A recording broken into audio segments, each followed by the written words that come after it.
Au chapitre santé, nous nous sommes intéressés aujourd'hui à la dystonie. Alors c'est peut-être la première fois que vous entendez ce nom.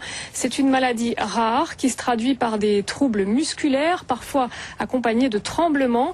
Chez nous, une association soutient ces malades. Elle a vu le jour il y a 1 an à Rémy-en-Montjoly et elle nous est présentée par Alexandre Rosga et Franck Fernandez.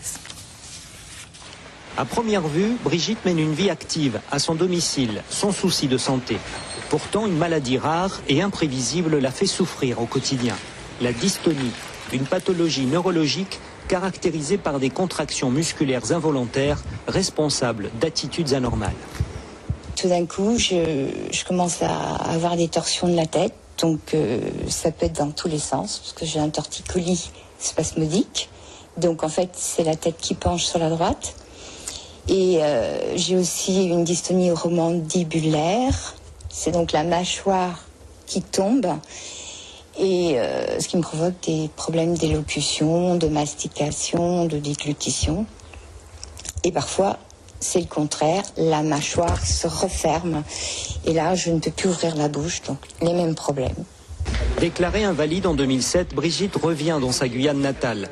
Elle crée une structure associative, Artuel. À travers des cours de danse orientale et d'art plastique, elle collecte des fonds destinés à Amadis, l'association nationale des malades atteints de la dystonie. Les cotisations que nous percevons via les adhérents partent à la recherche médicale.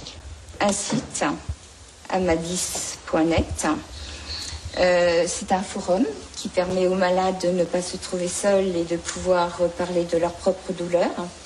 Car la souffrance est toujours là, une douleur que Brigitte apaise, notamment avec des injections de toxines botuliques, un soulagement qu'elle est obligée d'aller chercher ailleurs. Il nous faut déjà un neurologue qui puisse diagnostiquer la maladie, une ORL pour faire les injections, une ORL et un neurologue, puisque moi, il me faut un neurologue pour ma propre dystonie.